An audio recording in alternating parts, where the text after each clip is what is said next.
Sawadee Good afternoon, our honorable guests, debaters, adjudicators, and participants. Welcome to the 9th National Intervarsity Debate Championship hosted by KKU in collaboration with the delegation of European Union to Thailand. My name is Thosapon Phayakkan, the convener of this year's tournament, and now I would like to give the tournament report.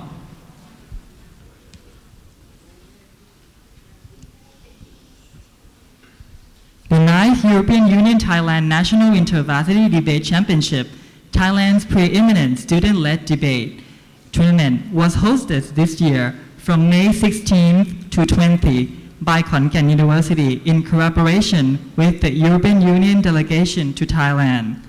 The European Union delegation to Thailand has been a strong and generous supporter of the English debate community since 2005. This support has strongly fostered the growth of English language debate and has provided a great avenue for Thai youth to voice opinions and exchange ideas regarding various issues such as cultural issue, political issue, economic issue, human rights and environmental issue, etc. This year's tournament include 9 teams from high schools, 22 teams from university, and 4 rookie teams, which is in total 35 teams from high school and university across Thailand with over 150 participants. Even though the number of the team participating this year has decreased, we take this opportunity to make this event warmer by bringing all debaters, adjudicators, and runners closer together, as evident on our social media network. This is also a great part of the event. We would like to encourage friendship among the participants, in which will make the competitive tournament more memorable and friendly. For the following tournament, the 10th European Union Thailand National Intervarsity Debate Championship will be held at Thammasat University, Trapajan campus. The date and time will be announced soon. For this tournament, there are some groups of people I would like to thank. Firstly, I would like to express my sincere gratitude to European Union delegation to Thailand for supporting this event all the way. I would like to thank Khon Kaen University, Khon Kaen University Students Affairs, and KKU staff for help making this tournament possible.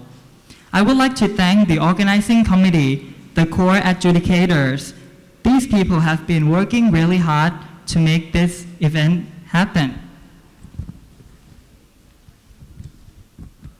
And I would like to thank KKU Freshman Mentors Group and Khon Kaen University volunteers for their hospitality, generosity, and for being a runner who did not only help with the event but also entertain and put a smile on the participants' faces. Last but not least, I would like to thank our advisors and the former convener Khun Ann Suvisha for all the advice and support. I thank you all for participating in this event. I know that this might not be the best tournament ever hosted, but I believe that the moments that we shared, either good or bad, and all the memories that we have had together over the past 3 days will be one of your valuable experiences that you will always reminisce. Thank you.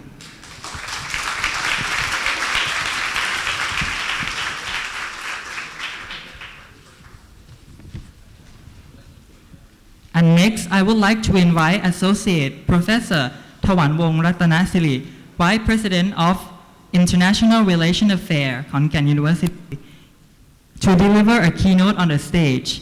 เรียนเชิญท่านรองประธานขึ้นกล่าวคำแถลงการณ์ด้วยครับ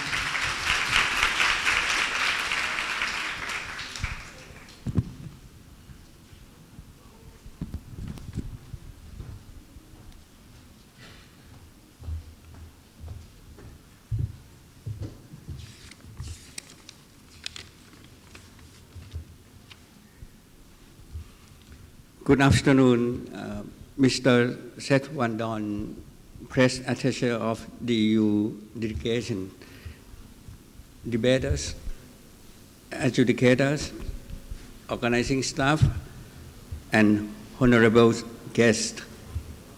Firstly, allow me to congratulate all of you for being here today. Debating can be extremely difficult, and being able to rise to be challenged and to compete in this tournament is worthy of praise. Secondly, I would like to sincerely thank all of you for taking your time to come to Khon Kaen. It is our honor to be your host for the second time. We are always able to showcase what we have to offer, and we really appreciate that you have given this city the chance to do so. Thirdly, I would like to thank all those who made this event possible, namely Khon Kaen University, delegation of the European Union to Thailand, the organizing committee, and all the participants. We would not have been here today if any one of you were missing. Finally, I would like to give my best wish to the two finalists. May they show us a debate to remember, and may the best team win. Thank you very much.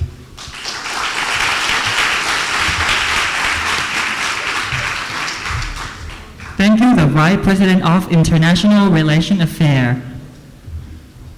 Next, I would like to invite Mr. Seth Van Roon, Press Attaché of the Delegation of the European Union to Thailand, to deliver a keynote. Please kindly step on the stage.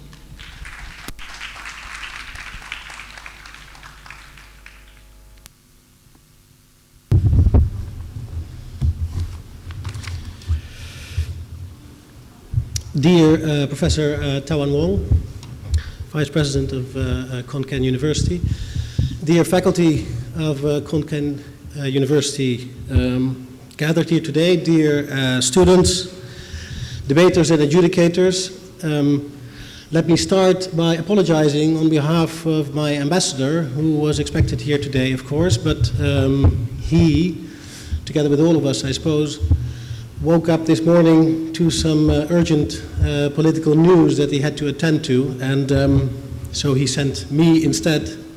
Sorry for that. Having said that, I personally am very happy to be here in Khon Kaen, to be here in Isan. I was reminded that when I first came to live in Thailand a few years ago, one of the first things I did was visit the Bun Bang Phai festival, a little bit south from here, I believe, in Yasothorn, and it was excellent fun. And since then, of course, I've had very warm feelings when thinking of Isan, and those feelings, of course, came back also thanks to the efforts of the Kola, who are hosting us here today, and who presented today the Isan Culture Revitalization Program. And thanks to that, I just was witness to some beautiful Isan music, and I was able to eat some lovely Isan food. Thank you very much for that. This is the second year, I'd like to note, that our tournament, which is in its 9th installment, takes place under the patronage, the high patronage, I should say, of Princess Sihanoukvene. And I'd just like to note that because we're very proud and honored to be able to work under that patronage. It is also the second year, of course, that we gather here at Khon Kaen. Something that reflects, I believe, the commitment of Khon Kaen University to developing the skills of students, of course, students here in the region, but actually students from all over the country, as we can see also, of course, from the parties in the final rounds that we'll be witnessing today. Three particular skills will be tested here today. Analytical and critical thought being the first. The expression of that thought through rational debate being the second. And thirdly, of course, the use of the English language to present a debate.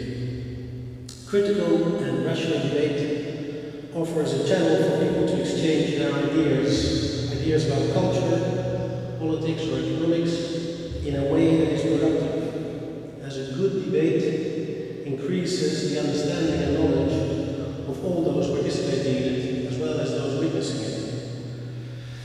A point that is perhaps especially pertinent today. This tournament would not have been possible, of course, without the strong support from the hard work of Khon Kaen University, and I thank again on behalf of the EU, its representative, Professor Taman Wong here today. You are all here, we are all here thanks to their commitment. So I would like to thank in particular all the organizing staff. I hope that this event will nourish critical thinking, intellectual debate, and freedom of expression in Thailand, while at the same time promoting understanding of the European Union and its relations with Thailand.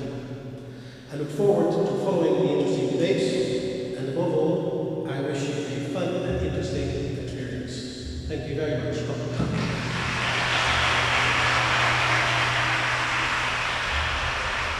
Thank you for your inspiring words. Please stay on the stage. Next, I would like to invite Associate Professor Khon Kaen, Vice President of International Relations Affairs, to present a token of appreciation to our press attaché.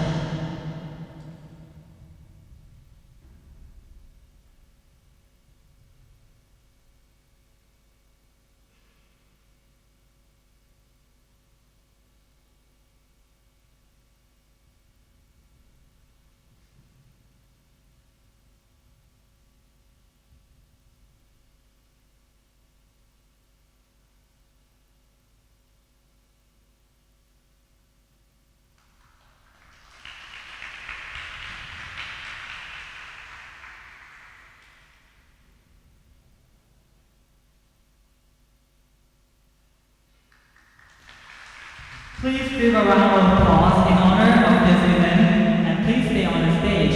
I would like to invite our distinguished guests on the stage to take a first group photo. ขอเชิญแขกผู้มีเกียรติขึ้นไปบนเวทีเพื่อถ่ายภาพร่วมกันครับ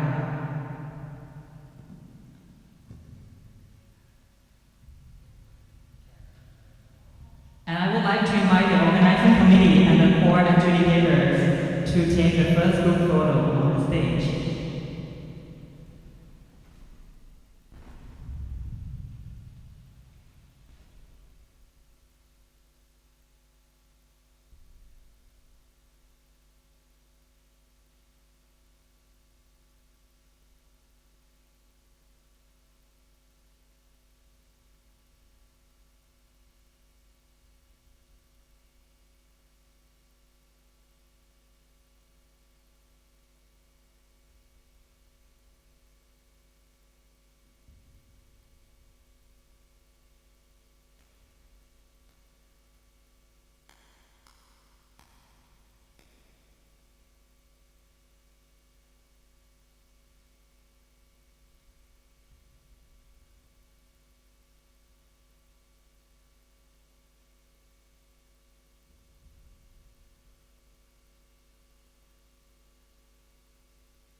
Thank you very much. And now it is time everyone is waiting for. I would like to invite the adjudication corps back to the podium to proceed with the events of the University Grand Champion.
Good afternoon, everybody.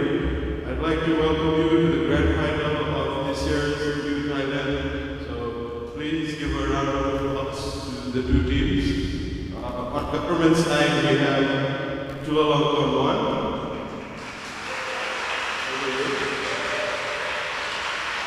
And then on opposition, we have MUIC 1.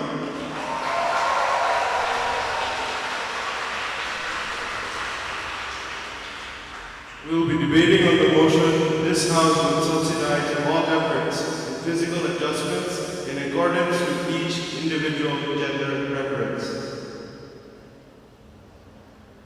Okay. Now, our runners for this round will explain to you the rules of this debate.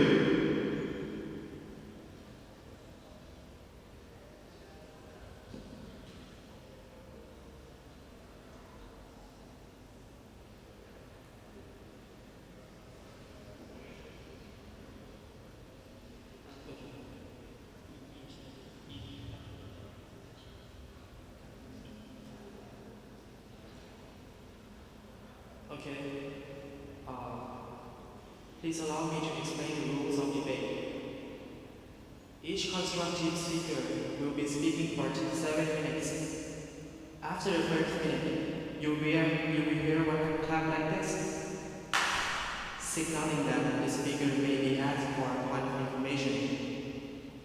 At the 6th minute, you will hear one clap like this, signaling that the POIs can no longer be made.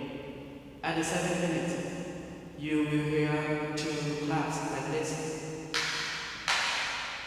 to indicate that the speaker time is up.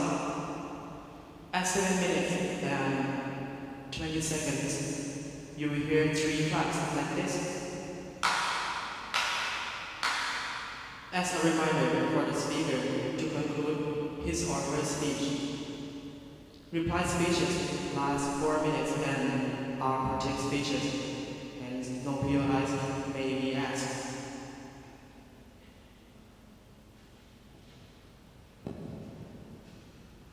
And now we are waiting for the 2 teams to come to the room, so please wait for a few minutes.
I would like to take this moment to introduce the judge panel for the grand final of the European Union, sharing around the press attaché to the European Union, Mr.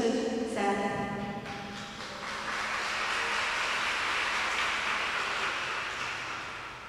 Next, Mr. Saber Hassan from Asia.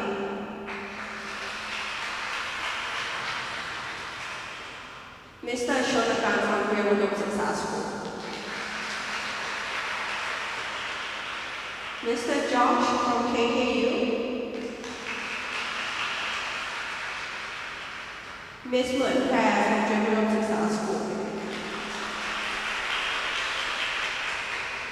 Mr. Veerawat from Assumption College. Mr. Nora T. from Railroad Success School. Mr. Ram from KUGT. And lastly, Mr. Atipong from KKU.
Okay, so while we are waiting for the teams to enter the room, we have a clip video of overall tournament for you to see.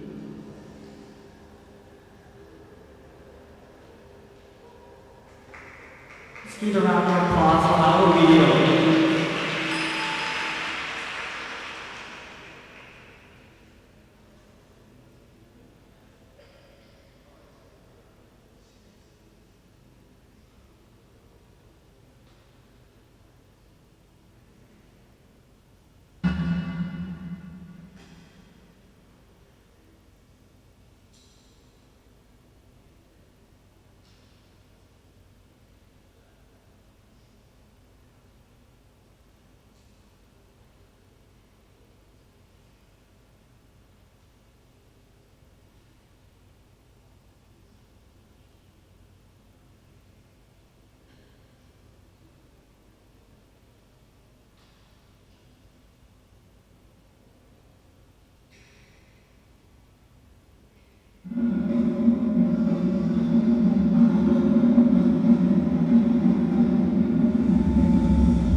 would like to welcome the two teams of the grand final of the 9th European Union Thailand Intervarsity debating on the government side, Channel Khon 1, Mr. Chayapatra Thongtaran,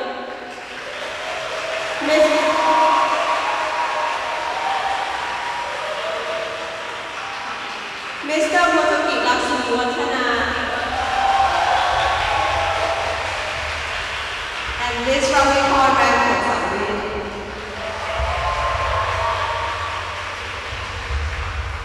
Debating on opposition, Mr. Panyarat Moke, Mr. Saw Chungla, and Mr. Narokon Sathorn.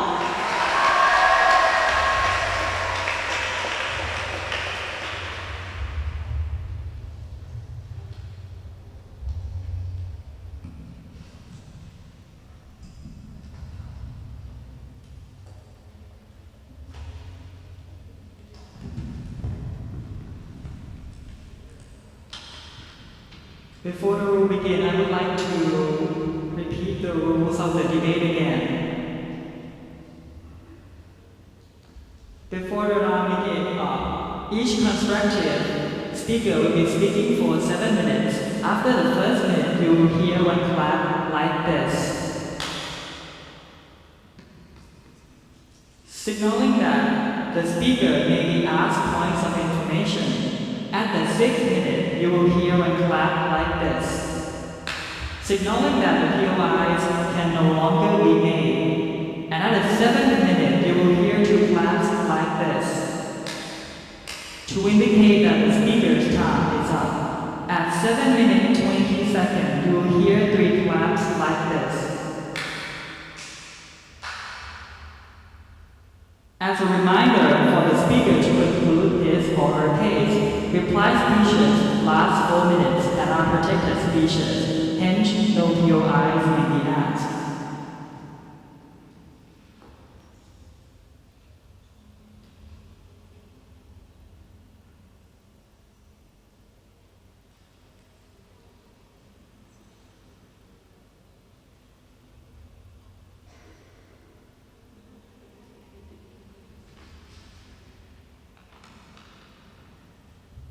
The motion on the floor is this House will subsidize all efforts in physical adjustment in accordance to each individual gender identity.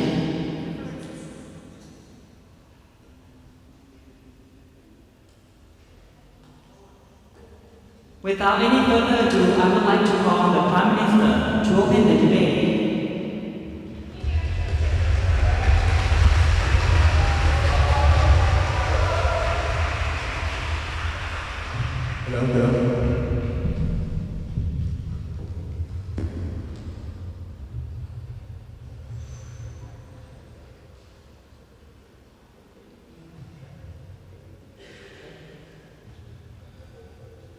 The idea of self-expression is extremely important to every individual. Every individual wants to be who they are. They want to be perceived as they want to be perceived. And we believe that we should give them the opportunity to exact action. So what's our stance in today's debate? Government should value people's self-expression. This is extremely important. We should not lock them in a cage where they're born with. We should give them the opportunity to move out of that cage. Our stance today is very simple. So, first of all, look at the definitions. What is efforts required? The government will provide financial support or other means of support for individuals who want to achieve needs of maybe gender reassignment surgeries, or maybe do things like maybe provide more clinics for gender reassignment surgeries, as in many countries they are not very widely available. And by physical adjustment, basically gender reassignment surgery, right? Transforming from you from being a man like me to becoming a woman. That's the basic thing. So first of all, what we have to understand today's debate is what are the natures of gender reassignment surgeries. First of all, they're very expensive. They're a very, very lengthy process and difficult for individuals to obtain. The difficulty in availability to obtain links with the fact that there are less clinics, there are less opportunities, and we believe that people should be able to self-actualize through these means. I'm going to put to you today on 3 levels of governance. First of all, it's government's responsibilities. Second of all, how it leads to genuine self-expression. And third of all, how it normalizes the idea and legitimizes it, and will be even more forced to use. So first of all, how does it come in responsibilities? We have to understand the nature of gender and self-expression first. People, this is a basic need of every individual to be defined as who they are, to express as who they are, to be seen as who they are. When identity doesn't match your sexual preference, this is a big thing. Because we believe that this links to your very basic concept of basic needs of an individual. Because ultimately, ladies and gentlemen, in the world, you do not live alone. You are perceived by individuals around you, and you being happy on your own doesn't necessarily make you happy. So the concept of self-expression links directly with your integrity, with who you are, and we believe is extremely important. For example, right, if I'm a guy, and I'm being perceived as being a guy all my life, all from deep inside, I've always felt like I'm a woman, which I didn't do it, no. Right? I believe that if that is the case, people perceive me as not who I am. Who I am, I want to perceive as who I am to the eyes of every single individual within the society, and we believe that is vitally important. So sit down, sir, after this argument. So what is the role of the government's responsibilities in today's debate, right? Government has the need to cater to needs of the people. For example, like in the EU, right now, fundamental needs such as food, such as shelter, as such. We believe that these needs have to be catered for as their basic needs. What people don't understand, and these sexual identities and gender preference is also one of the basic needs. Because the concept of self-expression links directly with your identity, and your identity does not match. We don't believe that those individuals will reach a point of self-actualization, and we don't think there's inherently wrong in today's debate. But before I move on, yes, sir. Sir, would you fund kneecap surgery for short people? Well, ladies and gentlemen, this is another debate. But if that is the case for self-actualization, well, maybe, right? Who cares? So, moving on to my second argument.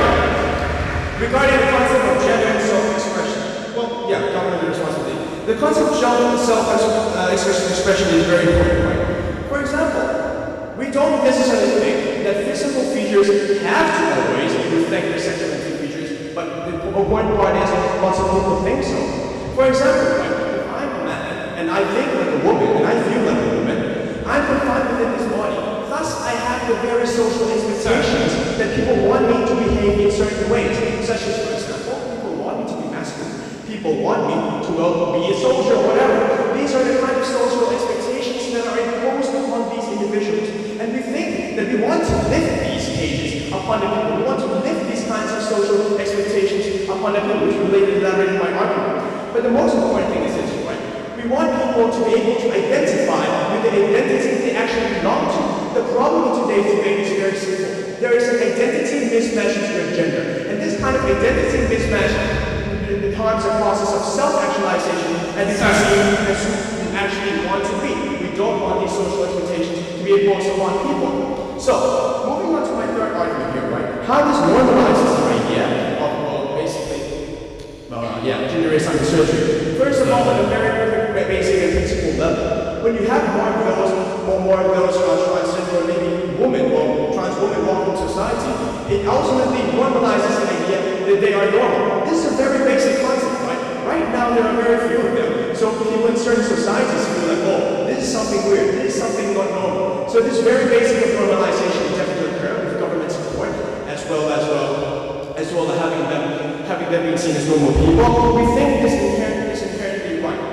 On the second level here, we also put to you that it will lead to legitimization of these decisions. Because ultimately, what we see in today's world is that there are very few people, well, not that few, but I mean, less than what we want. We're doing it although there are people who actually want to achieve it. This legitimizes their decision. For example, right, if I'm gay, which I maybe am, and I go tell my parents, hey, Mom, I want to be a woman. My mom will go like, but here's the thing, this legitimization will ultimately occur with a normalization. It will become a decision that seems more normal and more acceptable to people. But on the second level, we put to you that this will ultimately lead to more legitimization because of the government stance. When the government takes an active stance on certain policies, ultimately the people in society will perceive as being the moral higher ground, and we believe that this is exactly the case. We want the society to transcend through the concept of gender only, right? We don't want people to perceive people as having a particular gender, then you need to have those particular features. We don't want that. When I see Min, if she has masculine features, I don't have to feel weird because she has masculine features like she does. We don't think that's inherently right. But on the third level here, we also put to you that it would be immoral for us not to provide them with an exit route in certain societies where discrimination is harsh. For example, in Indonesia, where 9 of 10 kids who are gay are bullied because you don't belong to the features which you should conform to. We believe that with these alternatives, assuming with research funding we could provide them, ultimately we could have advancement in technologies that could make them look like women, feel like women, and achieve those certain changes in societies where being gay is morally wrong, and we don't think this is right. Ladies and gentlemen, this is a debate about self-expression, this is a debate about self-actualization, and this is a debate about who you are. With these reasons, we are extremely proud to propose. Thank you very much.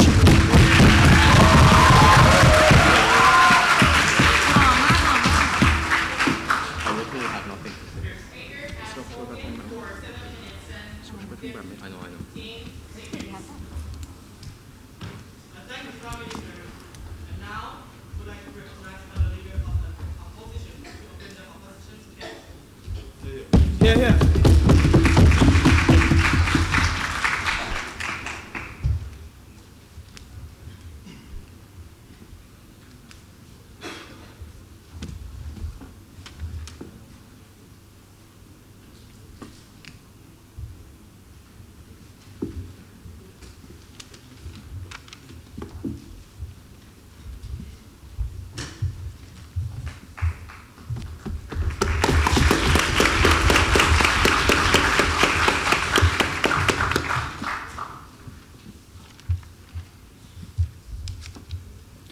Ladies and gentlemen, it is very clear that side propositions' understanding of what it means to be man and woman is very restricted. It only depends on what kind of physical attributes that you have, certain sexual organs that you have. We don't think that should be the case, right? And we also think that there are a lot of other options that people can choose to adjust their gender preferences. So they never talked about what other choices are, and how there's no choices for them at the end, and that therefore government has to intervene, right? So what am I going to talk about? I'm going to talk about two things. Firstly, it's not the responsibility of the government to fully subsidize and give all facilities for these individuals to change their gender preference. And also secondly, I'm going to talk about how the government should not subsidize because there are a lot of harms that come with it. But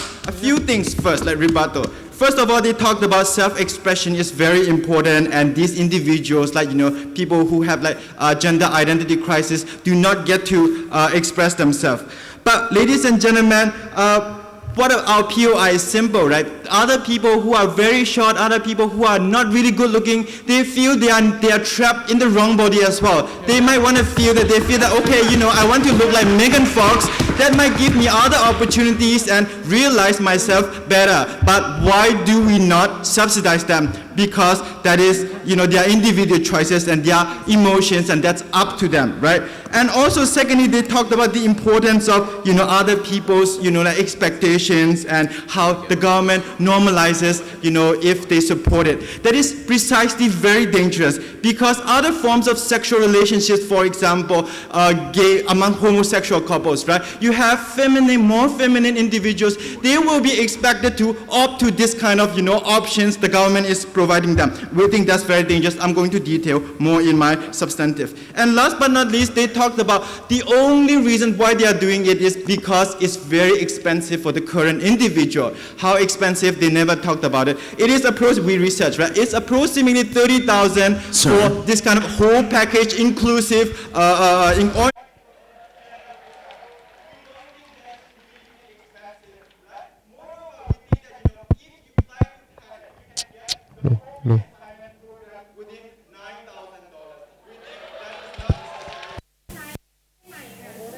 Ladies and and gentlemen, with current government research in all areas for medical advancement, we think in time things will be a lot even cheaper, and we don't think government needs to get involved. And also they can also get loans to get, gender reassignment if they really need to, and there are also NGOs that specifically target these kind of individuals who are struggling with their gender identity anyway. Right? So what am I going to talk about? I'm going to talk about this is not the responsibility of the government, right? So for example, government do not subsidize people such as, who have medical conditions, serious medical conditions with, at birth. Right? For example, asthma, that can be life-threatening, some types of cancer, because the government doesn't have enough money, right? Let's be realistic, because you have to fund lots of individuals, especially when the government says it's a big thing, something you should do, everyone will come forward and then start having it. So we don't think the government will have enough money, considering it's also researching in other areas. But secondly, right, in terms, this is similar to looks, like the only thing they are talking about is physical changes, for example, having, women's sexual organ or men's sexual organ. So we think that this is similar to looks and cosmetic surgeries, right? So we never subsidize cosmetic surgeries when it comes to helping, people who want to help. So we don't think in this case the same thing. If you have, better looks, probably you will be able to express yourself better, and also you have better opportunities, but that's not the responsibility of the government, but it's responsibility of yourself to do so. And also, there's no necessity, I told you already, the cost is not that high, and there are many other platforms where you can seek help anyway. So we don't think the government's responsibility argument stands here. So yes. Okay, what is more important than the fact that expensive is that when a government takes a stance on certain social issues, there are more chances that it will progress and improve. Okay, precisely my second argument, right? So I'll include that in my substantive. So we don't think the government should support this because it is very harmful. First of all, the government is imposing heteronormative culture on all sorts of people that in society, because you have a range of sexuality and gender preferences, right? So what they are doing is you only can have male and female, and the rest of them, you are not legitimate. We think that is very, very problematic. What they do is, ladies and gentlemen, they stigmatize other relationships, especially homosexuality, and we think that is very problematic. Especially the analysis that they gave, for example, they said, people will expect you to have this kind of surgery, especially when the government is backing it. We think it is really dangerous, because you have in homosexual relationships, you have, someone more feminine than the other one. So we think that they are forcing these individuals to opt for that option that they do not need to or they do not want to begin with. Very dangerous. And also, if the state is essentially promoting this kind of activity, you are also inciting problems from places such as religious groups, right? For example, they are going to consider this as the government actively changing the creation of God. We think that is problematic, and we don't think you would want that. Right? Secondly, right, what they essentially also do is harmful. Why is it harmful? It's because they are changing the definition of what it means to be male and what it means to be female.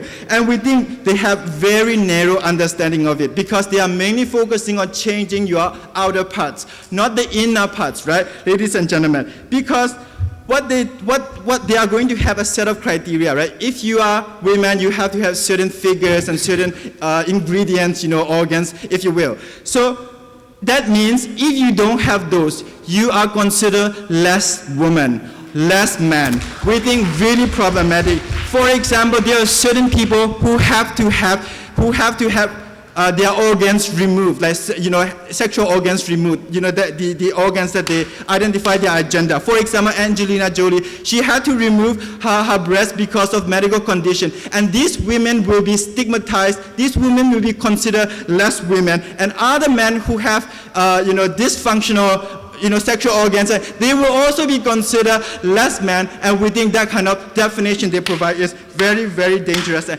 they will be denigrating and belittling those individuals, and we don't want that. Ladies and gentlemen, this is not the government's responsibility, and they will be harming if they continue. For that reason, we are proud to oppose.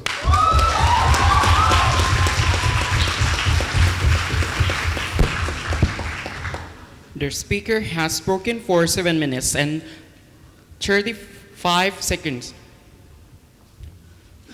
I thank the leader of opposition and now would like to invite the Deputy Prime Minister.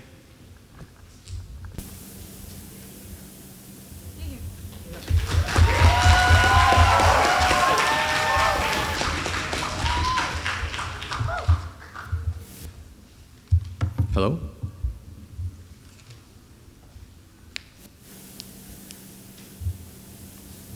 Mr. Speaker, as you can see, I am short compared to the other two.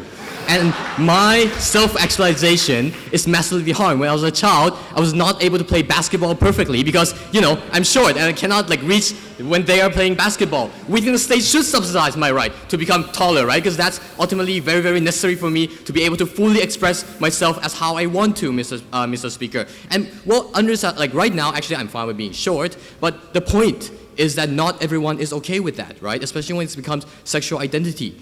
We think that ultimately, perhaps some people will be able to live with the fact that their gender does not match their sexual appearances. Some doesn't. We think the state has an obligation to make sure that they help those people who wants to have the gender and sexuality that match, right? People who thinks like women and also requires an organ like women should be helped. That's our stance. We don't say that, if Jason wants to be a homosexual who looks like a man, like he's now, we think that's all well and good, and we celebrate that too. But some people don't agree with Jason, and those people need to be helped, right? We are not against Jason in any way. So let me start with a couple of responses, right? The first thing that he talked about is, the other forms I mentioned. Look, not everyone agrees in the same thing, right? That's why we think it needs to be made sure that every kind of option can be made. Under the status quo, ladies and gentlemen, people who want to have gender reassignment cannot because it's expensive, right?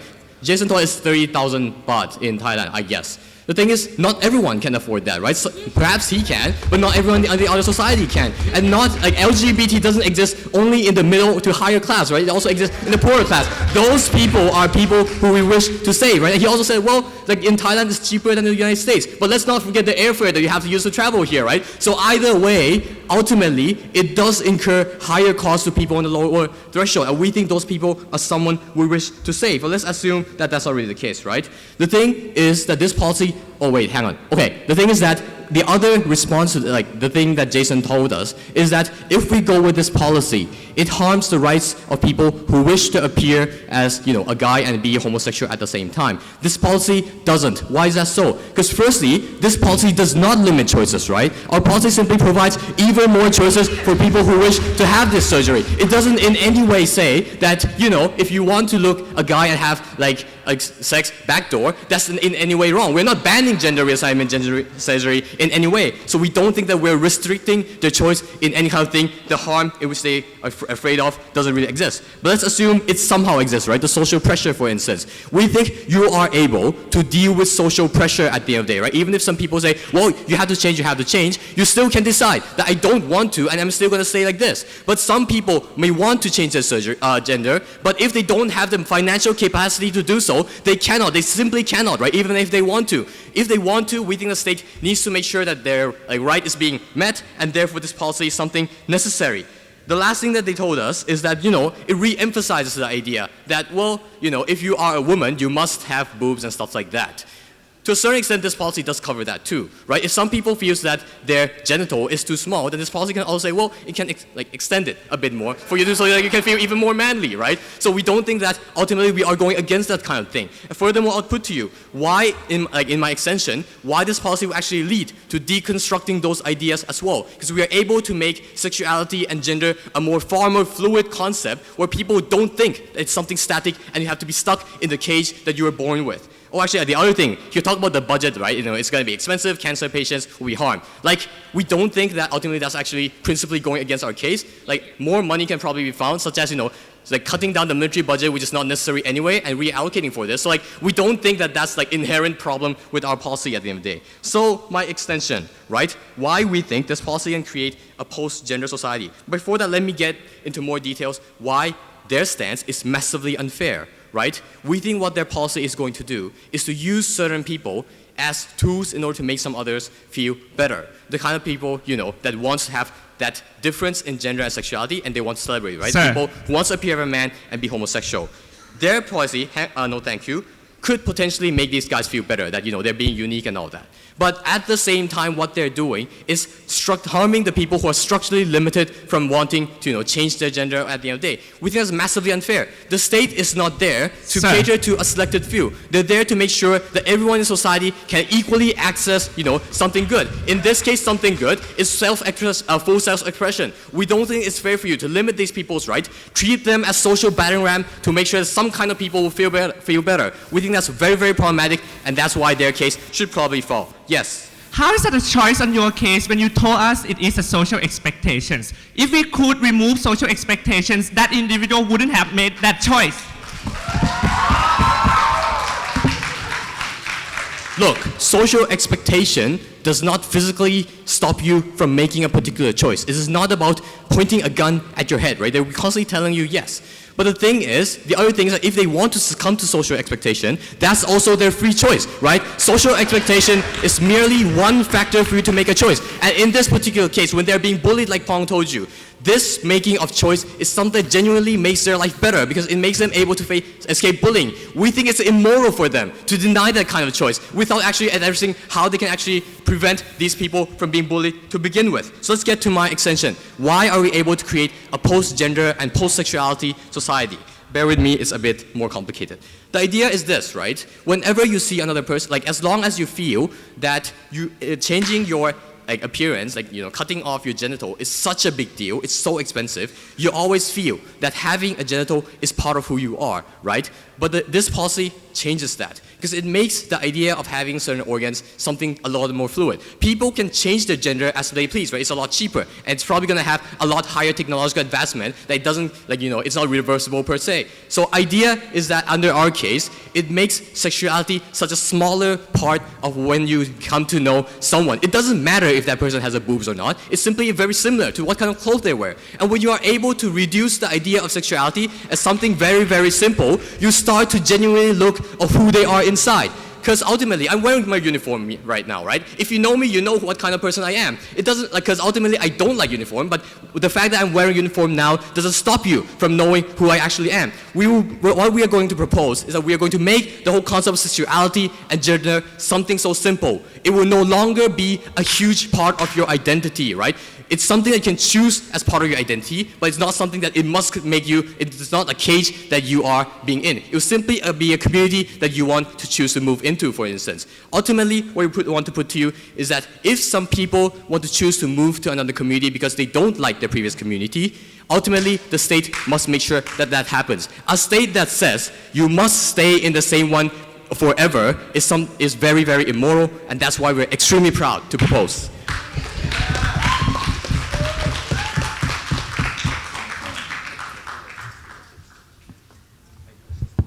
The speaker has spoken for 7 minutes and 30 seconds.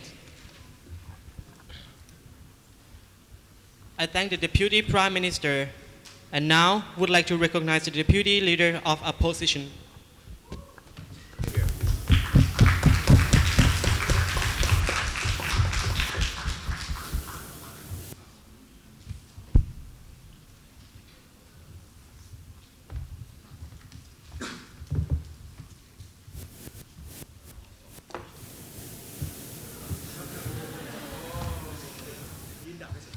It was taken away from us. So. The phone.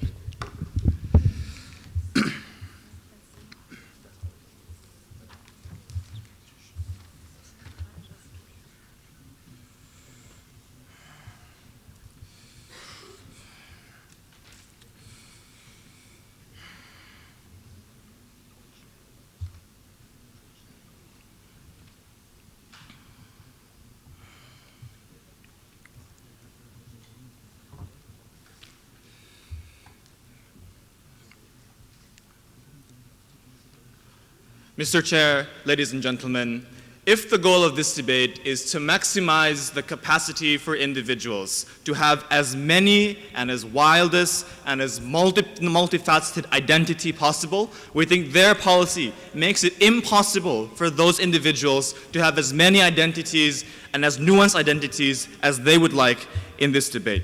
Motoki's argument is how this policy will remove the ability for society to perceive these individuals by their physical attributes. What my argument is going to be about is how their particular policy makes those objectification and focus on physical attributes even worse and reduces individuals to nothing but more than these physical attributes to begin with. But before I move on to those arguments, ladies and gentlemen, let's deal with a couple of rebuttals that they'll have against that side of the House. The first thing that they said is that the biggest problem towards in society is that sex or gender reassignment surgeries are tremendously expensive. Jason already told you about how Thailand provides you with the cheapest option available in the world that you can get. Clearly, he has done his research, so we would say that we'll go with that particular characterization. What Motoki particularly says in this debate is that it's still expensive, more than the average salary that particular person may earn. But if it's something that's so core to your identity, like other things, like education or like earning something that you would like in society, we think that you should probably just save for it and not rely on the state to provide something that you think is so fundamental to you that you can't live without. But more importantly, Mr. Chair, let's look at the second issue in this debate. Is that the premise of their case that why the state has the responsibility to provide this is because they believe the physical alteration of the human body is so fundamental to their identity. The first thing we say is that it's not the same for all individuals. As Jason has already talked to you about in this debate, you can have a man, a physically born man, who may have effeminate qualities like Jason does, or like Pong does, for example. And let's call this the Pong argument, right? Because fundamentally, if you have more Pong in society, who wants to act a bit more effeminate, who wants to wear a skirt, who wants to wear lipsticks, for example, this particular policy means that if the state sanctions the gender reassignment surgery in this particular case, it means that he can't maintain that particular identity if he would like to stop there. It means that he is deficient in his particular identity because the absolute finality of that gender reassignment is the alteration of the human body to be a female one. We would support, Mr. Chair, in this debate, for Pong to be a physically man person who likes to wear a skirt, who likes to have long hair, who likes to wear lipsticks, and we support those types of identities in this debate. Because ultimately what their policy does in this debate is to jeopardize the abilities of those individuals to maintain a legitimate and functioning and socially acceptable life because they said it's not possible for them to do so. But let's move to the second issue in this debate. Third issue in this debate, will their policy effective? Pong's main argument in this debate is that this policy will legitimize the choice of physical alterations. What we say firstly is that we concede they will be effective, but the effectiveness of their policy means the harms of our case will be exemplified on their model. But let's move to the arguments that I have in this debate. Why is it that the perpetuation, or why will this policy perpetuate gender stereotypes and the objectification of the human body, which means that you reduce the individuals to mere physical attributes and nothing else at all? Before I move on, I'm willing to take a point. Okay. So clearly it's working, right?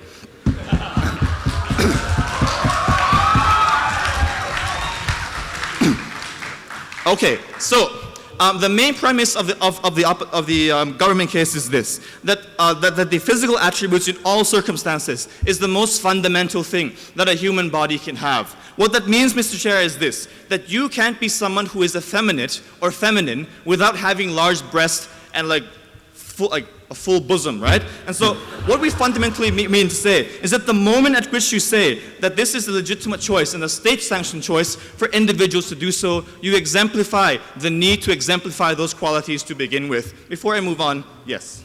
If Jason would choose to be appearing like a man but still be homosexual and state doesn't say no to that, state is also legitimizing that choice as well. So under our case, all needs are being met.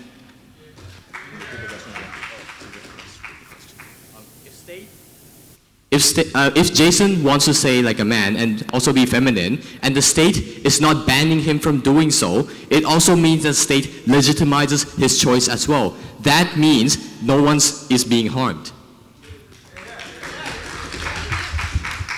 Well, then yes, right? Because we agree that there's no harm being made, but the moment you say that the state funds a gender reassignment surgery is the moment when you say a gender reassignment surgery is the absolute finality of his sexuality. We don't think that should be the case.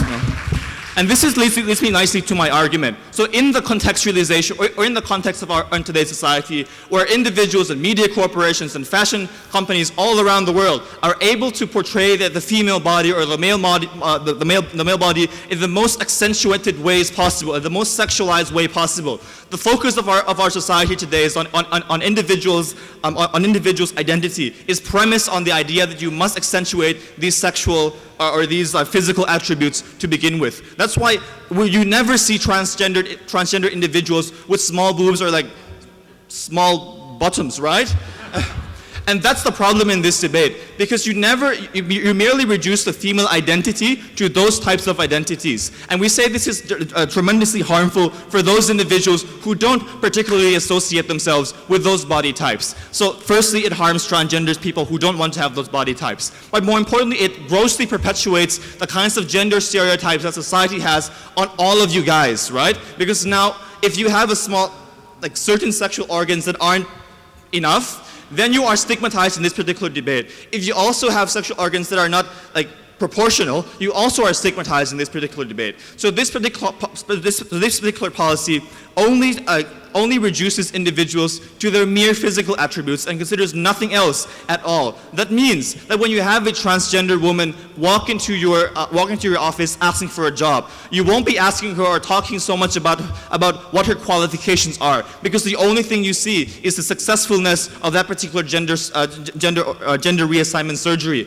And we think this is especially pernicious on both transgender people, but also on other people who are female, who are born female, and who are born male. Ultimately, Mr. Chair, we think the reduction of people to their mere physical attributes is something that is harmful and something that the state should not support. But if this side of the House says those are legitimate choices individuals can make, then let them make those decisions on their own. Ultimately, Mr. Chair, if the goal of this debate is to maximize the capacity for individuals to have as many varied and multifaceted identities as possible, their policy actively harms that ability for individuals to do so, because it forces individuals through a pigeonhole. We ultimately oppose.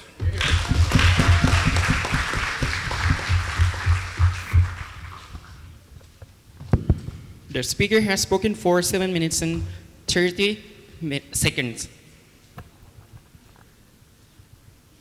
I thank the Deputy Leader of Opposition, and now would like to invite the government rep to conclude the government's case.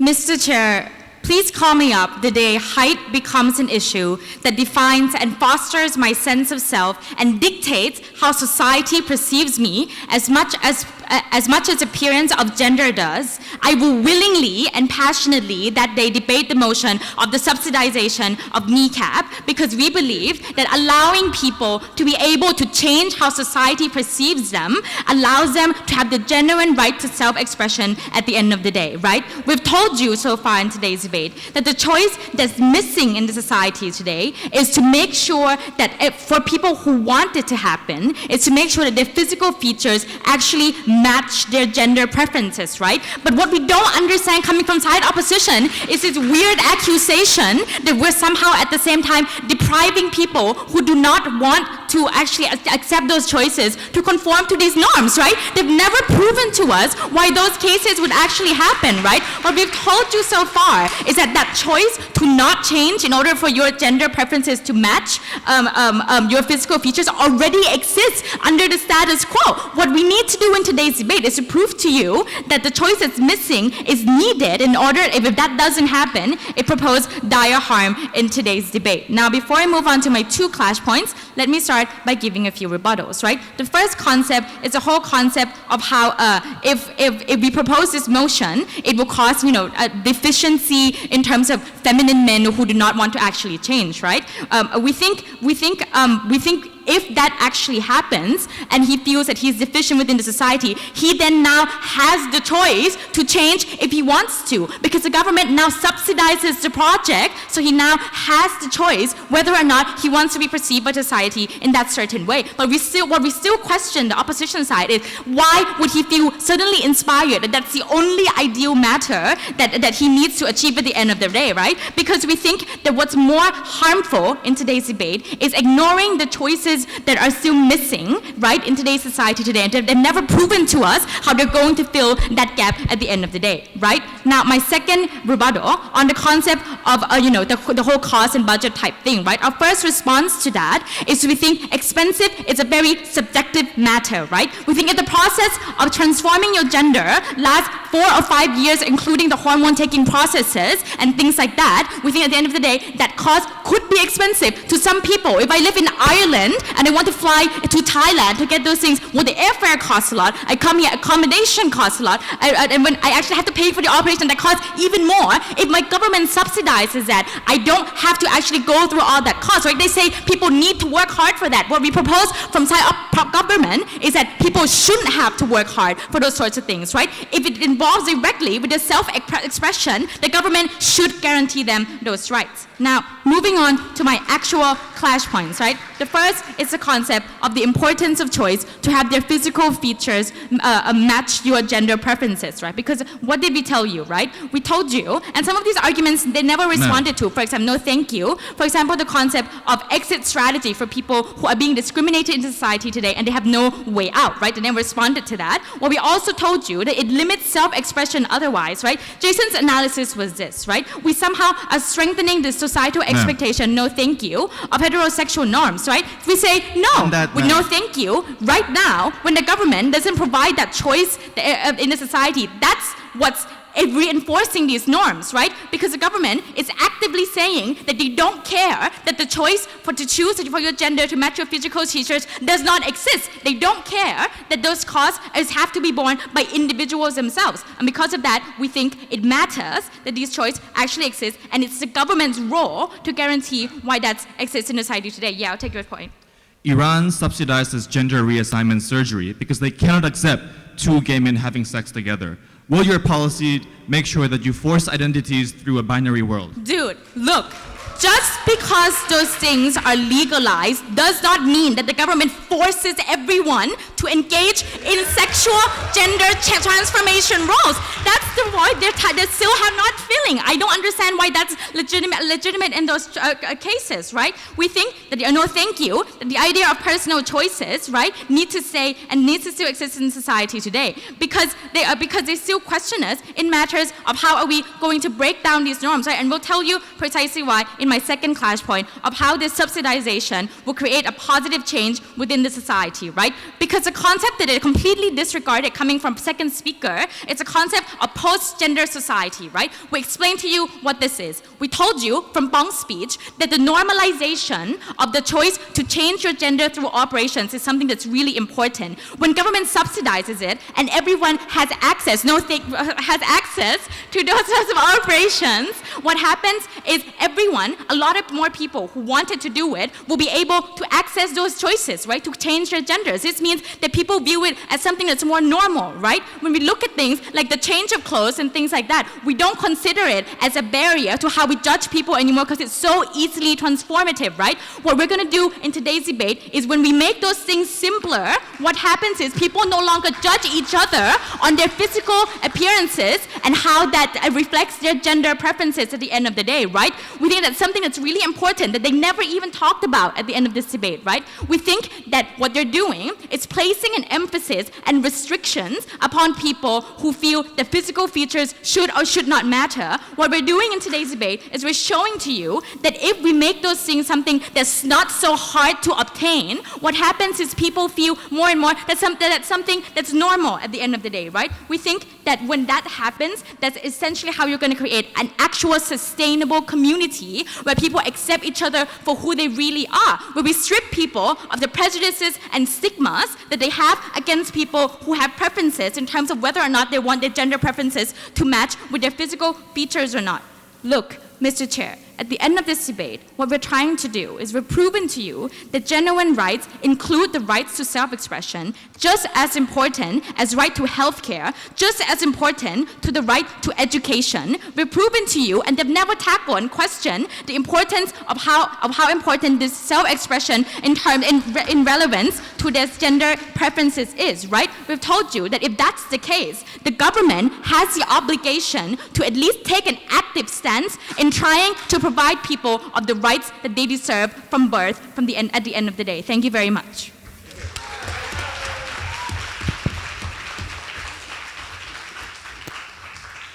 The speaker has spoken for 7 minutes and 6 seconds. I thank the government rep and now would like to call on the opposition rep to conclude the opposition's case.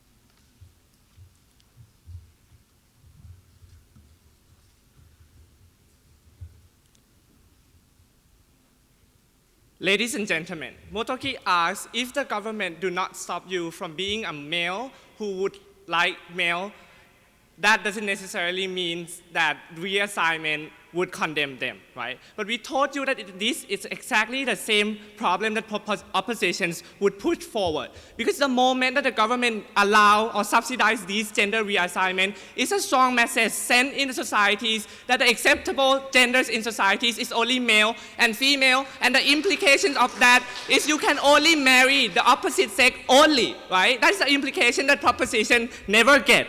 What we in fact do in oppositions is not subsidizing this gender reassignment. It's a neutral message sent to the society that regardless of your identities, we can embrace it. If you want to reassign, you go on your own and not the government, not something that government should actively endorse, because that is the message that society will get, right? With all of these reasons, right, we think that we have two clashes in this debate why opposition win. Firstly, that state has obligation to subsidize. Secondly, will subsidization of gender reassignment facilitate proud expression and eliminations of social stigma that they wish to have so, right? Firstly, does the state has obligation to subsidize this gender reassignment? Firstly, Jason told you that this is not a fundamental need of individuals in the first place. Pong conceded that, right? What government subsidized in the moment is something to do with survival need. And he failed to prove why these genders is something that have to do with survival in the first place, right? In fact, we push forward on the idea of misallocation of funds that society has a lot of things to prioritize in the societies. We told you cancer, we told you all these things. They tell us an ideal solutions that then we can subsidize all. The reality is not, ladies and gentlemen. Secondly, right, we told you that this is exactly the same thing with cosmetic as a justification why government never subsidize. You feel you are encapsulated in your individuals, in the way you born, you feel you are not beautiful or smart enough, you want to change yourself to be more proud, to express yourself. We think this is not the right solutions, because at the end of the day, if people are subjective on the way they look, they're going to discriminate you no matter what. The preferred solution opposition is to eliminate the social expectations and definition altogether, right? But thirdly, right, they told us on the idea poor people cannot afford this. Poor people cannot afford many things in societies, and we think that we have to prioritize the need of that poor people instead of gender reassignment, right? We think that this is something that the state don't have an obligation to poor people if the state cannot feed people in the first place. But let me concede, right? Even if they want to change and the state have the ability to do so, we may concede that this is difficult to them, but the implication of harms that send to societies discriminate the rest of other people in the societies, and we think that the harm is not something we want to bear with in the first place, right? The question that they haven't analyzed in this debate is how cheap is it going to be? Are you going to accommodate every poor people in the societies? If not, then those who left from your mechanism will be faced with the harm that you don't want in the first place if we have to concede.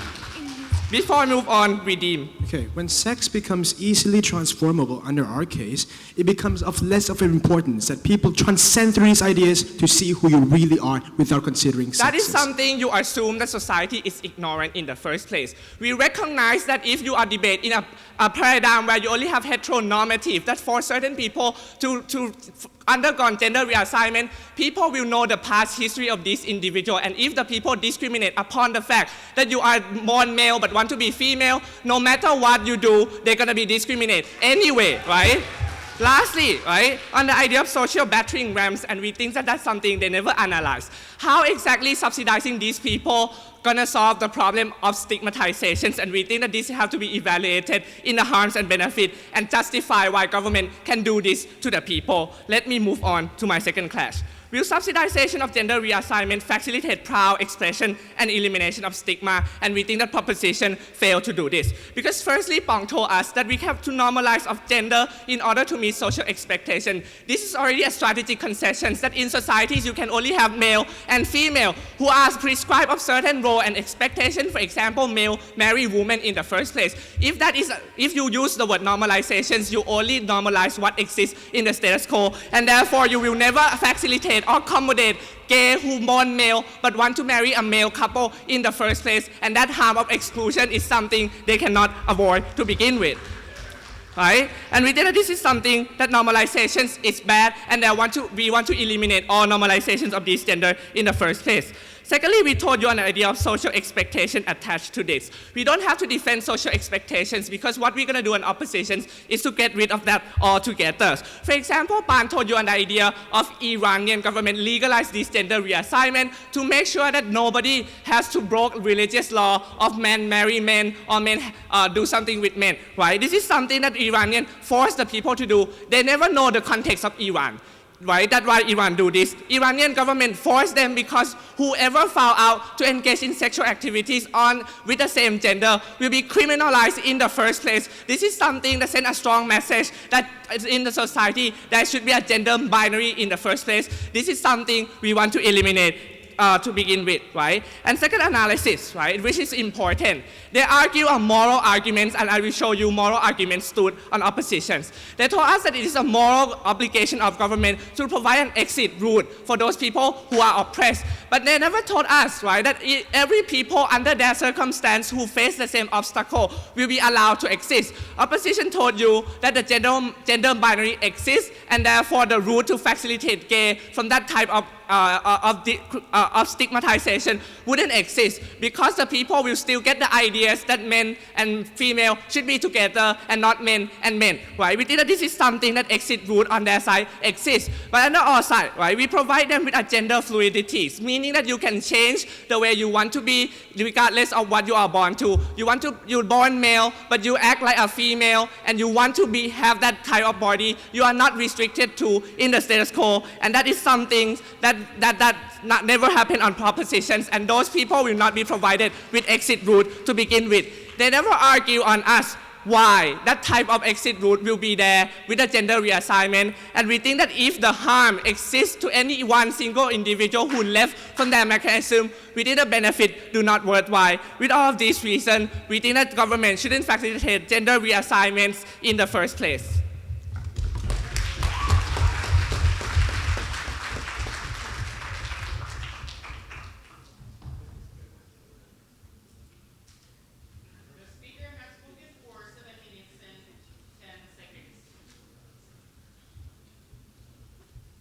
Opposition whip, and now would like to invite the opposition reply speaker.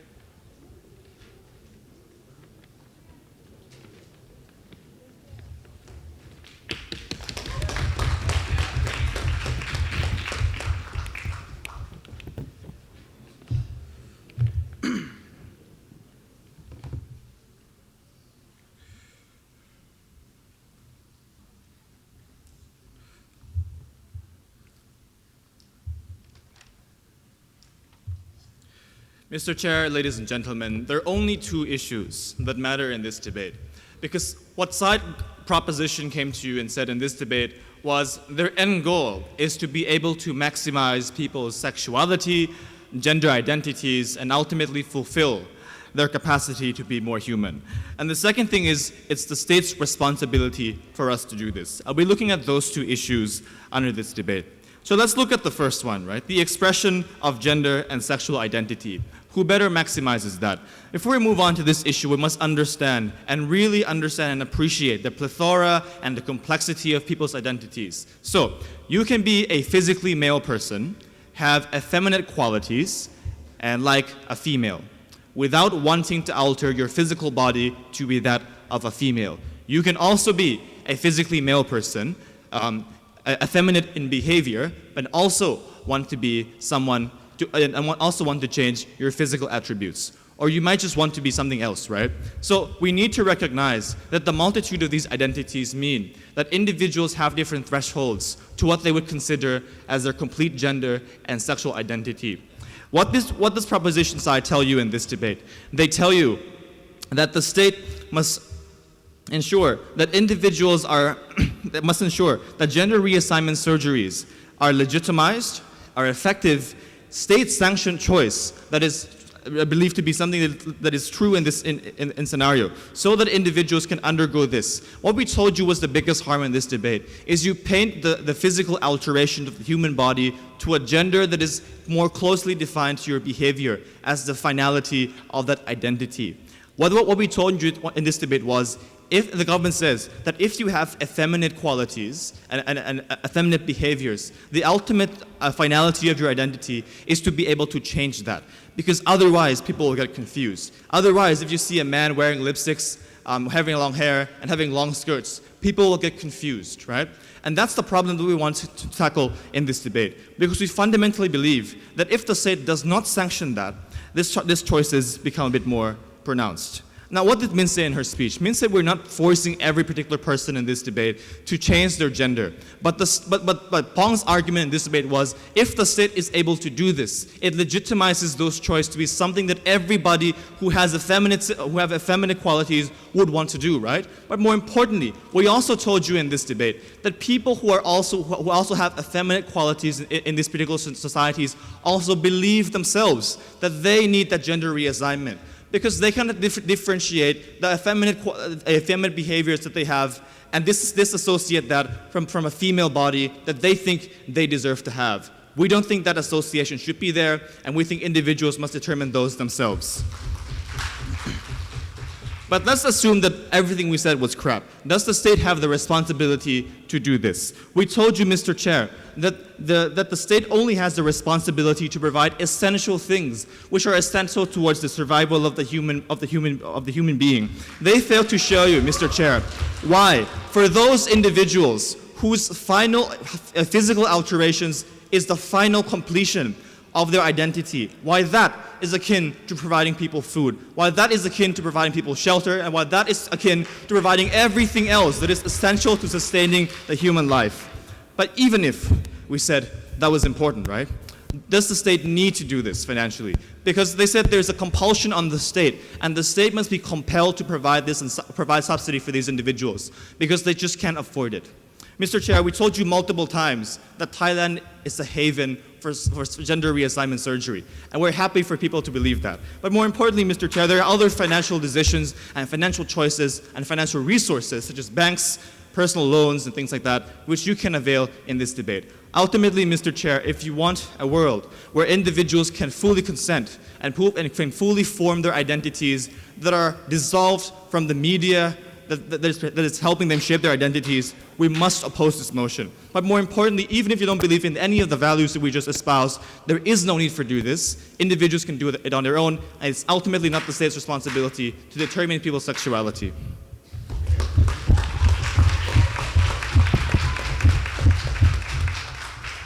The speaker has spoken for 4 minutes and 33 seconds. I thank the opposition reply, and now would like to invite the government reply speaker to close the debate. Hello. People don't merely survive. People live, ladies and gentlemen. And self-expression of part as saying who you actually are is being living your life to the fullest. If your life, who you actually are, is not recognized by society, we don't think that's, a meaningful life that people will be satisfied, right? The state needs to make sure that in any kind of individuals are satisfied and are able to make sure that they can actually live their life to the fullest. People know who they are. So before I move on to the points, let me point out something, right? We don't think that their side is neutral in any way. Because what they're basically saying on their side is that if you are privileged enough, if you're rich enough, only then can you subscribe to the gender binary, right? What we say is this: no matter what kind of socio-economic background you are from, no matter you're rich or poor, if you wish to be in a gender binary, that's your choice to do so. Their side necessarily says if you're poor, you must you're not able to subscribe to that. You must stay in that body. That's a cage for you, and deal with it, right? Suck it up. We think that's massively unfair at the end of the day. So let me start with a couple the points that happen, right? Why is there a need of this policy to begin with? Because this debate is not purely a gender issue debate. It's also different to socio-economic stuff, right? If someone is poor and they still want to fully express their gender identity, we think the state needs to go in and make sure that they're able to do so, right?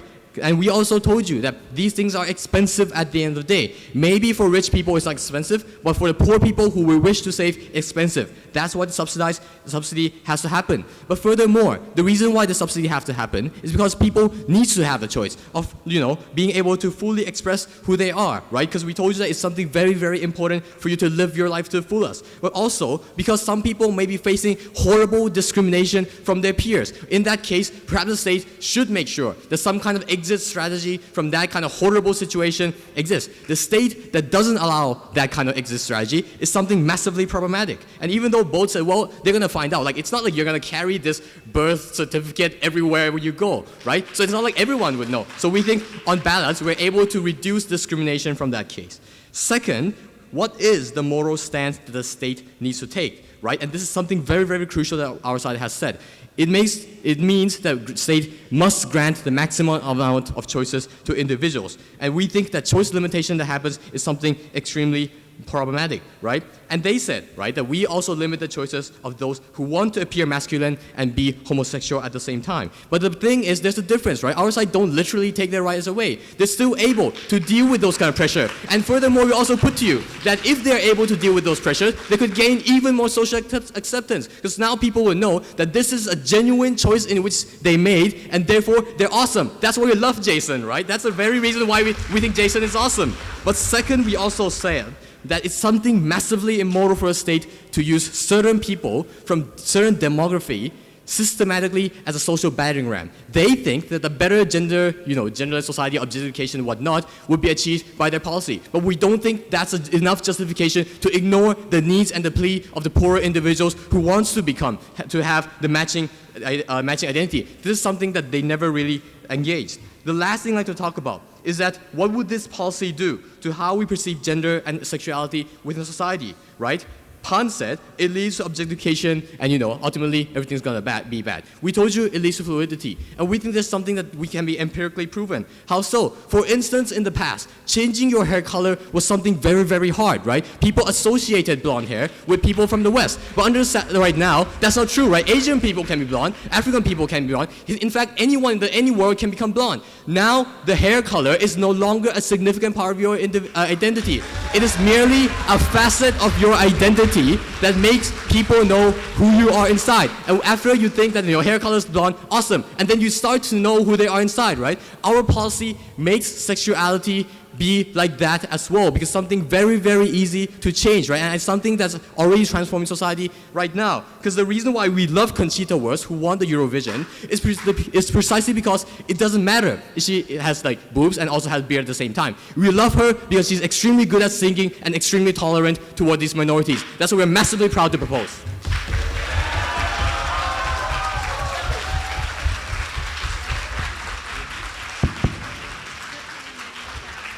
The speaker has spoken for 4 minutes and 32 seconds.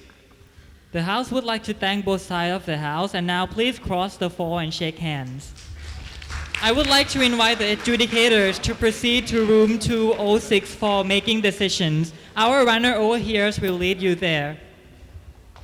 While we are waiting for the results, we have the refreshments and break outside, and we will come back again at 3:30 for the results and award ceremony. Okay, it's time everyone is waiting for. Now we would like to start the award ceremony. I would like to invite the adjudication corps to do the honors of the announcing the winning teams.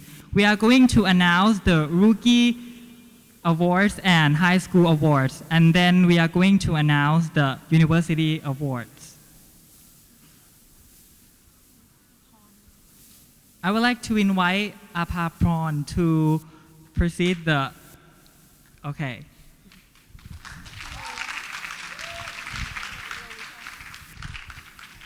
But before we proceed to the results of the rookie and the high school final, I'd like to start with the top 10 adjudicators for the tournament.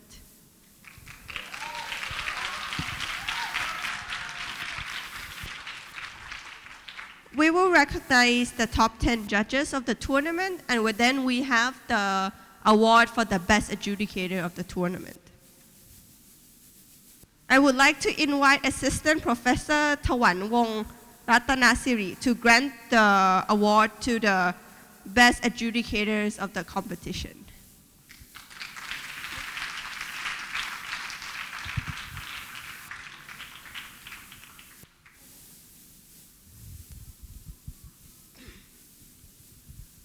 So,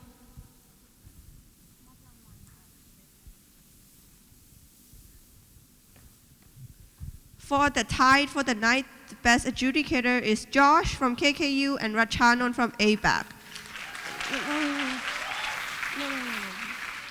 For the eighth best adjudicator is Baramed from Chulalongkorn. 7th best adjudicator is Chonagan from Triamodom Siksa School. 6th best adjudicator is Wongsagon from MUIC. The 5th is Atipong from KKU. The 4th is Warapat from Assumption College. 3rd is Warampon from Triamodom Siksa School. 2nd is Muan Pra from Triamodom Siksa School. And the best adjudicator award goes to Rom from KMUTT.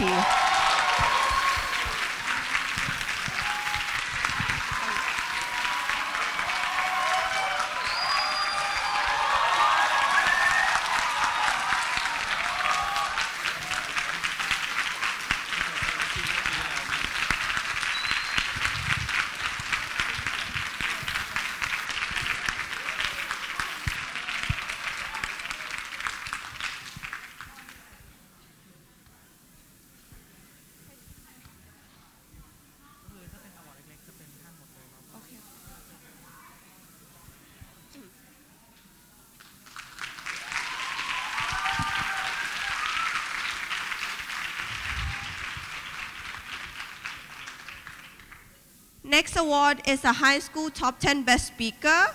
As usual, we will recognize the top 10 best speakers, and then we'll invite the best speaker of the high school to come to the stage and take the award.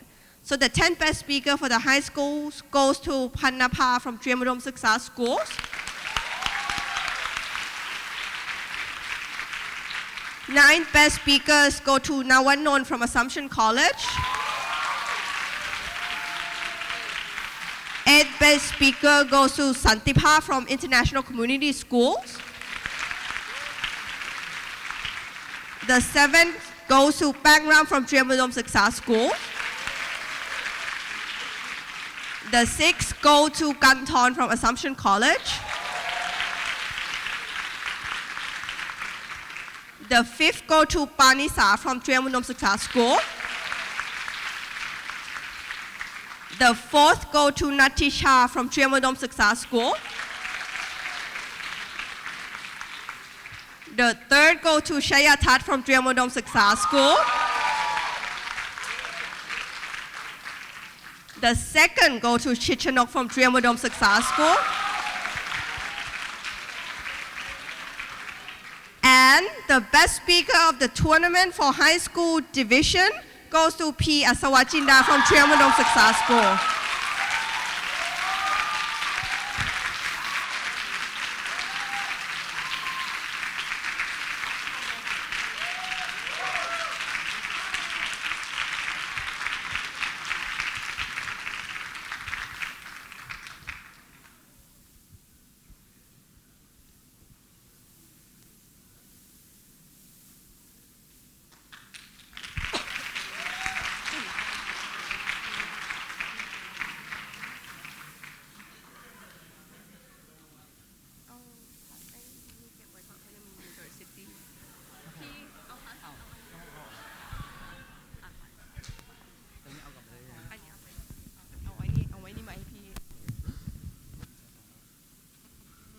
Next, we would like to recognize the top 10 university teams. Top 10 university best speakers. The 10th best speaker with a tie goes to Panisa from MUIC and Natapong from Shula.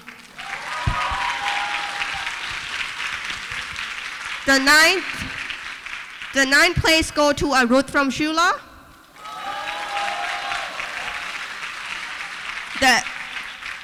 The 8th go to Isabel from Stamford.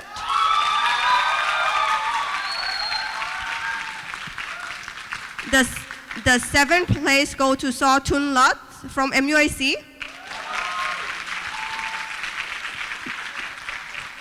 The 6th go to Titari from MUIC.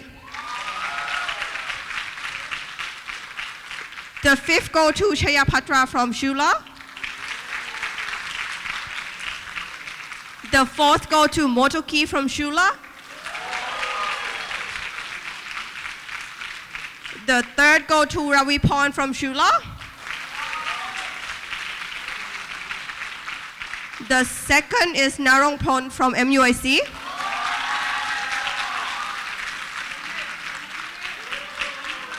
And the best speaker of the 9th EU Thailand InterVarsity Debate Championship goes to Panyarak Roke from MUIC.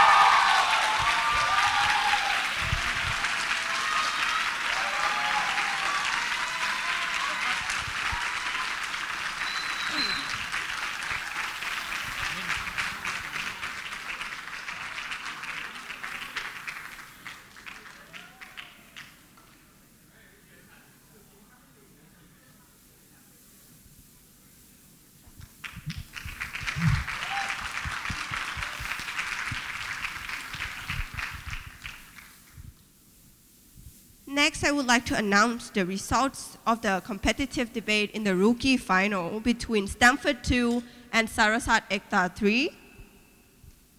With a unanimous decision, the winner goes to Stamford 2.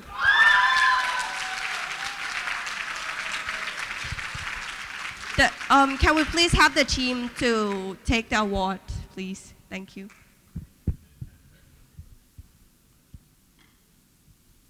The whole team.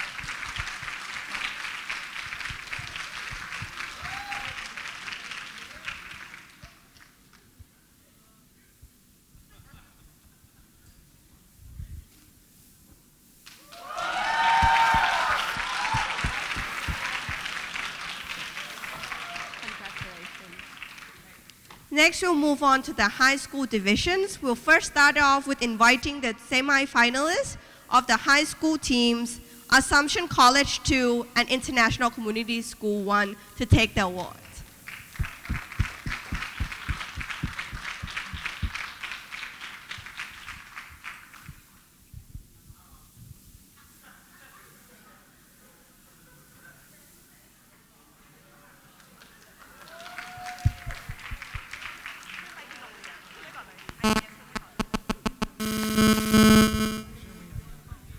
sorry AC1 ค่ะ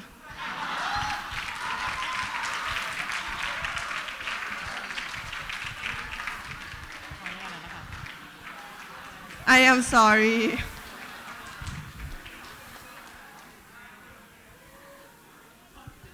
มันไม่มีถ้วยเหรอ High school มันมีอันเดียวไม่ต้องมี2 อันอยู่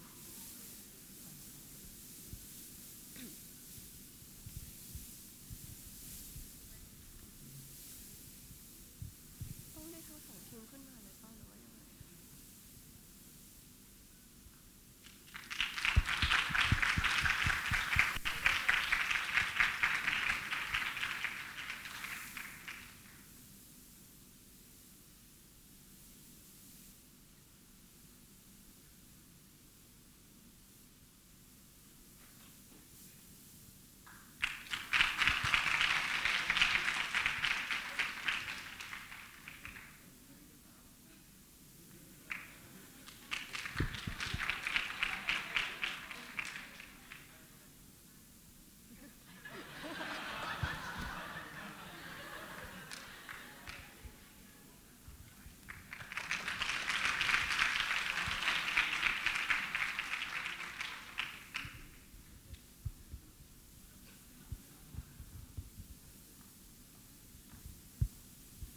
And now I'd like to move on to the grand final of the high school division. Can we please have the 2 teams in front? On government side in yesterday debate, we had Triamudom Siksa School Team 1, and on opposition side, we have Triamudom Siksa School Team 2.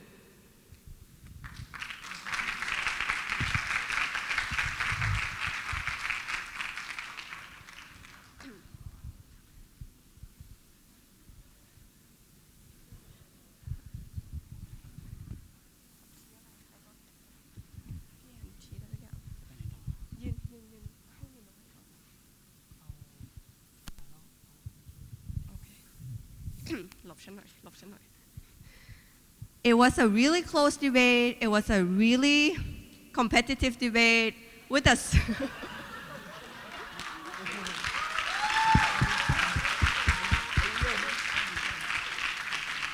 with a split decision of 3-2. The champion of the high school division goes to Triamudom Siksa School Team 2.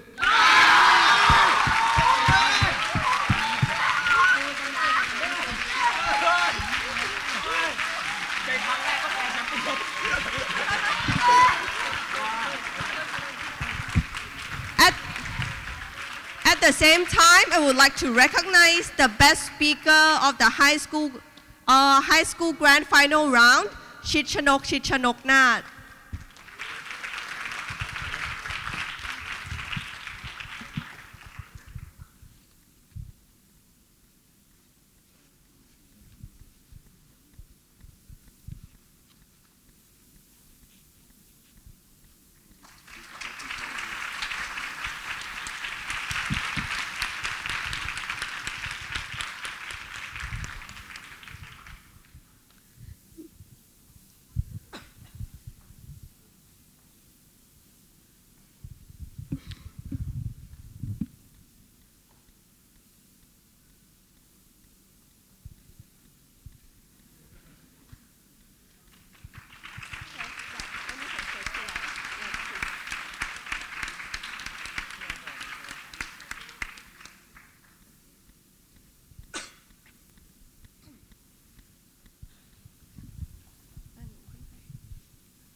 Congratulations.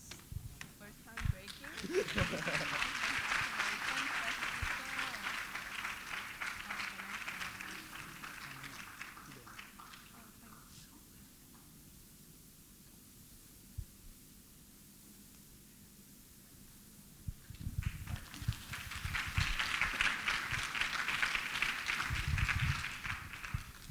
And now I would like to invite Mr. Seth Van Droon, the press attaché of the delegation of European Union, to award the university trophies.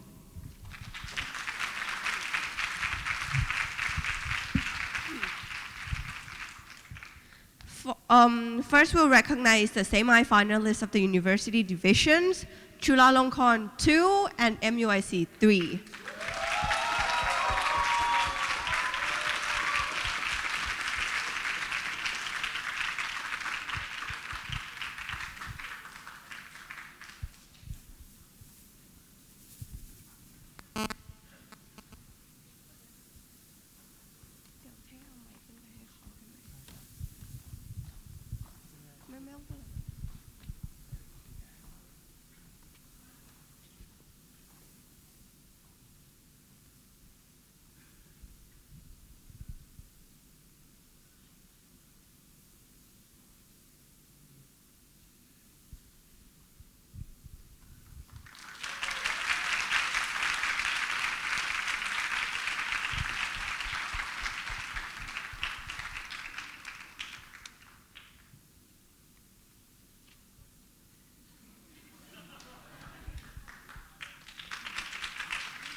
Well, the moment we've all been waiting for, the announcement of the grand champion of the 9th EU-Thailand InterVarsity Debate Tournament at KKU. It was a very exciting final round to watch. For all of you, no doubt, for me too, because that's the first time I adjudicated a debate. The result was, in fact, a split decision. Pretty exciting stuff. It was a split decision by 6 to 3. And the winner is MUIC.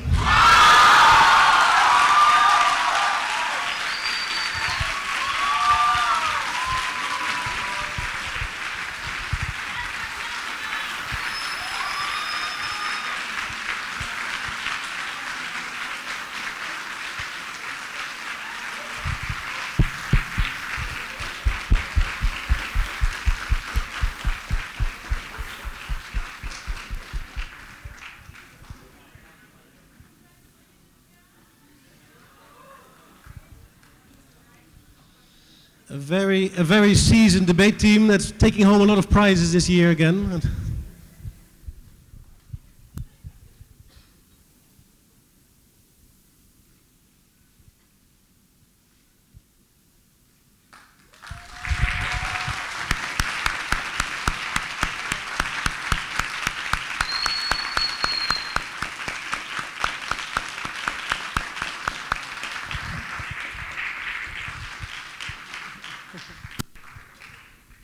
Let me congratulate you first.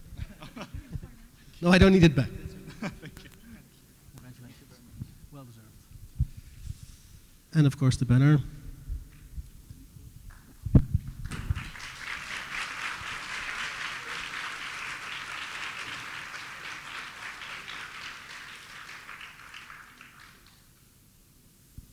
Congratulations. Thank you.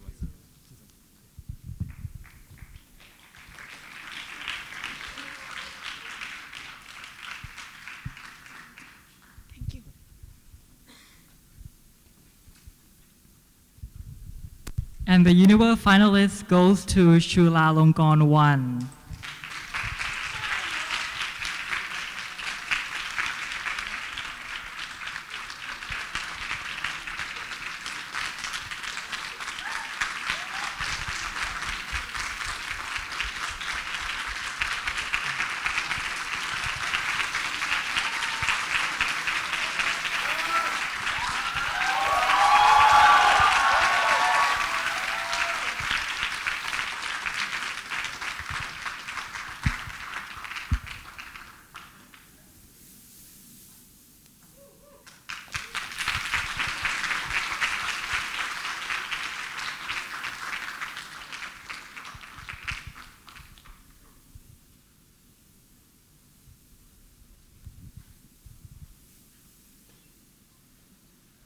Please give a round of applause for all the winners again.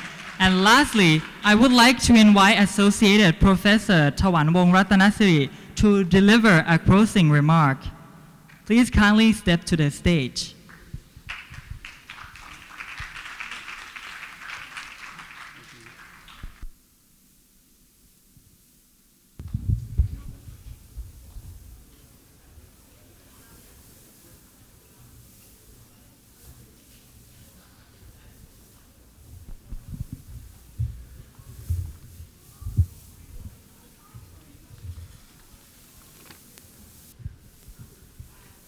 Mr. Seth Vandon and Ms.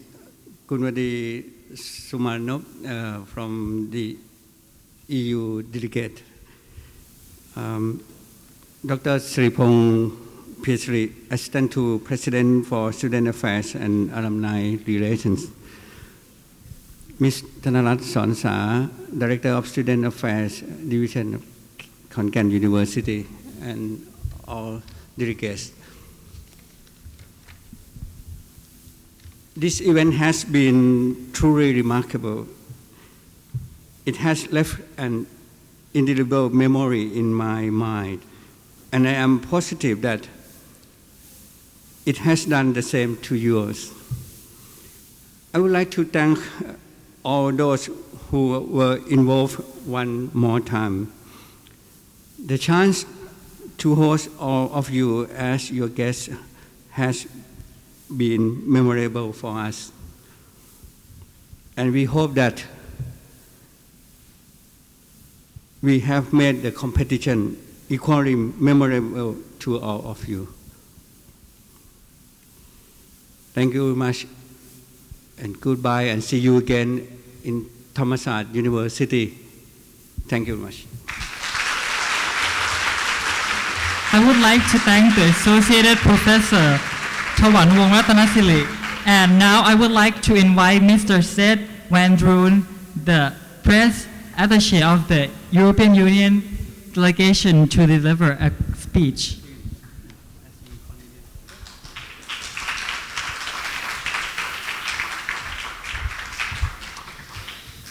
Well, you'll be happy to learn that it's not going to be a speech as such, just a few words. First of all, again, many thanks to all of you who have come here today, the organizers as well as the participants, of course, and our generous hosts. Big congratulations to all the prize winners, and best of luck for all the participants who came in second and who are no doubt going to try again next year. One last point that I would want to make, mainly because I forgot to make the point earlier. The European Union will have another big activity coming up in Khon Kaen, which is the European Union Film Festival, which we have hosted for 21 years, I think, in Bangkok and Chiang Mai. And this year, it will be the second year that the film festival will also be hosted in Khon Kaen. So I invite all of you to please come and join it. It will take place from the 27th of June onwards at the SF Cinema downtown. Admission is free, and it's going to be a lot of fun. Thank you very much, and see you next year. Thank you, Mr. Seth Vandroon. This marks the end of the event. I would like to invite everyone to take a second group photos together in front of the stage.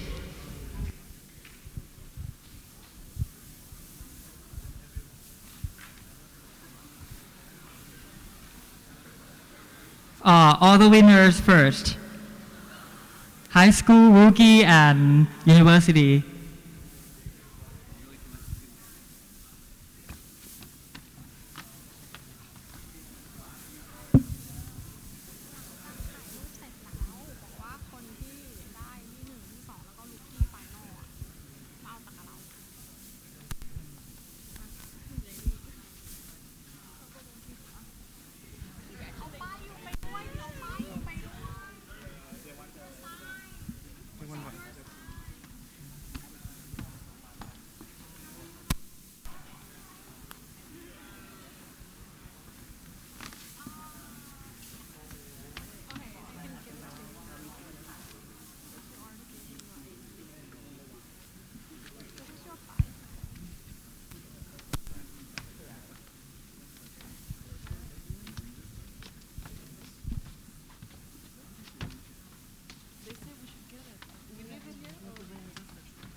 I like the high school best speaker to. Okay.